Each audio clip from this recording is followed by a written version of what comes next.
දීර්ඝායුෂ බොහෝ වේවා සියලු දෙනාටම. ලැබුවා වූ 2026 වර්ෂය සුබම සුබ නව වසරක් වෙන්න කියලා මම හැමෝටම ප්‍රාර්ථනා කරනවා.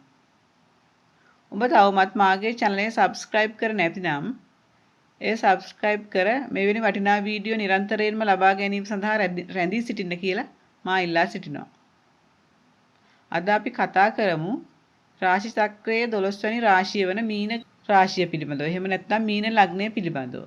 මීන ලග්න හිමියන්ට 2026 වර්ෂය කොහොමද කියලා තමයි අද අපි කතා කරන්නේ. මීන ලග්නය කියන්නේ හැම වෙලාවෙම අනුන්ගේ දුක සැප දෙකේදීම නම්‍යශීලීව හිතන හැම විටම ඕනෑම අයෙකුට උදව් කිරීමට කැමති බොහොම පරිත්‍යාගශීලී ලග්නයක්. මීන ලග්න හිමි හැමෝම දැන් මේ අවස්ථාවේ සෙනසුරු ඒ රාශියකට මුහුණ දෙමින් පවතින කාලයක්. එම සෙනසුරු ඒ රාශියක කාලය 2027 මැද භාගය දක්වා පවතිනවා. ඇතැම් අය සෙනසුරු ලග්න ඒ රාශියකට අමතරව ජන්ම ඒ රාශියකයකුත් ගත කරමින් සිටිනවා වන්නට පුළුවන්. ජන්ම ඒ රාශියක් කියන්නේ තම තමන්ගේ උප්පත්ති කේන්ද්‍රයේ චන්ද්‍රයා පිහිටන ආකාරය අනුව තමයි ඒක බලපැවැත්වෙන්නේ. උප්පත්ති කේන්ද්‍රයේ 1 2 හෝ 12 වැනි ස්ථානයේ චන්ද්‍රයා පිහිටවනවා නම් එම අයට ජන්ම ඒ රාශියකයත් බලපානවා. එහෙම වුණාම ඒ රාශියක දෙකක් බලපානවා. එහෙම වුණා කියලා අපි මනසින් වැටෙන්න හොඳ නැහැ. මනස තමයි අපි හැම විටම ශක්තිමත් කරගත යුත්තේ. එම මානසික ශක්තිය තුළින් අපේ ජයග්‍රහණය කරා යාමේ හැකියාවක් පවතිනවා. 2025 වර්ෂයට සාපේක්ෂව 2026 වර්ෂය මීන ලග්න හිමි ඔබ සැමට වාසනාවන්ත වර්ෂයක් කියලා කියන්න පුළුවන්. ඔබගේ ව්‍යාපාර කටයුතු, අධ්‍යාපන කටයුතු, ගෘහ ජීවිතය, සෞඛ්‍ය, දූ දරුවන් ඇතුළු සියලුම අංශ කෙරෙහි අපි අද විශේෂයෙන් කතා කරන්න ඕන. ව්‍යාපාර කටයුතු ගත්තම ඒ වගේ යහපත් වර්ධනයක් බලාපොරොත්තු වෙන්න පුළුවන්. විශේෂයෙන් වර්ෂයේ මැද භාගයෙන් පසු ව්‍යාපාරාංශයේ වඩාත් ප්‍රතිඵලදායී වර්ධනයක් අපේක්ෂා කරන්න පුළුවන්. ඒ වගේම රැකියා කරන අයගේ රැකියා කටයුතුත් වඩා යහපත් ආකාරයෙන් කරගෙන යාමේ හැකියාව ලැබෙනවා. රැකියාවේ උසස් වීම පවා ලබන්නට හැකියාවක් පවතිනවා.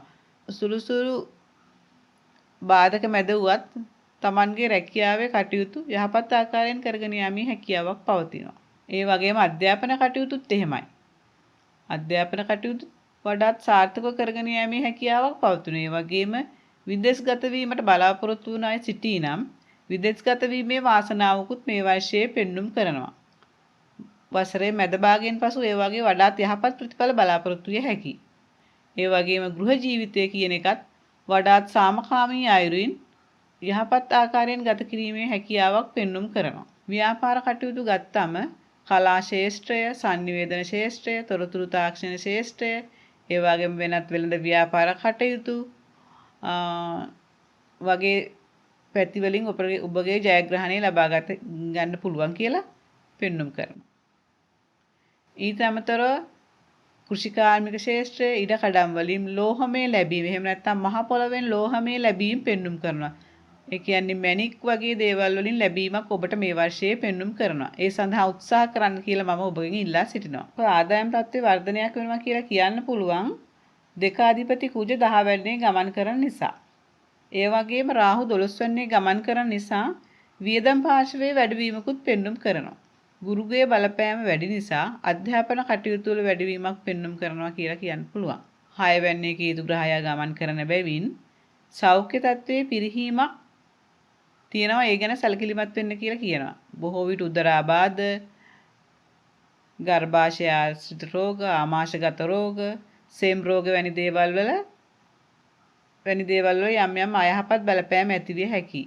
ඒ පිළිබඳව සැලකිලිමත් වෙලා ශරීර සෞඛ්‍ය යහපත් ආකාරයෙන් පවත්වාගෙන යාමට කටයුතු කරන්න ඕන කියලා මම කියනවා. ඒ වගේම ඇතැම් අවස්ථාවල අන් අයගේ දෝෂ දර්ශනයන්ටද ලක්වීමේ හැකියාවක් තියෙනවා. ඒ පිළිබඳව වඩාත් සැලකිලිමත් වෙන්න. වඩාත් ඉවසිලිවන්තව කටයුතු කිරීම නිසා ගෘහ ජීවිතය වඩාත් සාර්ථක කරගෙන යාමේ හැකියාවක් පවතිනවා. දූ දරුවන්ගේ අධ්‍යාපන කටයුතුද වෙනදාට වඩා ප්‍රගතියක්. දූ දරුවන් කෙරෙහිගේ ප්‍රගතිය පිළිබඳව වසර අවසාන භාගයේ ඔබට සතුටට පත්විය හැකි බවක් පෙන්눔 කරනවා. සමස්තයක් ලෙස ගත්තම 2026 වර්ෂය මීන ලග්න හිමියන්ට වඩාත් සුබදායී වර්ෂයක් කියලා කියන්න පුළුවන්. නමුත් තම තමන්ගේ ග්‍රහචාරය අනුව එහෙම නැත්නම් තම තමන්ගේ පුද්ගලික ග්‍රහ බලපෑම් අනුව මෙම පලාපල වෙනස් වෙන්නට පුළුවන්. ඒ සඳහා ඔබගේ පුද්ගලික ජ්‍යොතිෂ වේදියාගෙන් ඔබගේ කේන්ද්‍රය බලවාගෙන තොරතුරු දැනගන්න කියලා මම ඉල්ලා සිටිනවා.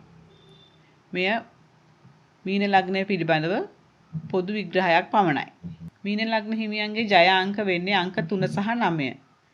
නිල් රතු ජයග්‍රාහී වර්ණ වෙනවා.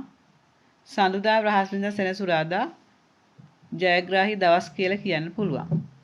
ඔබගේ පවතින සුළු සුළු ග්‍රහඵල දෝෂයන් දුරු කර ගැනීම සඳහා නිරන්තරයෙන් ආගමානුකූලව හැසිරෙන්න, බෝධි පූජා පවත්වන්න, සිරි දෙවි දේවතාවුන්ට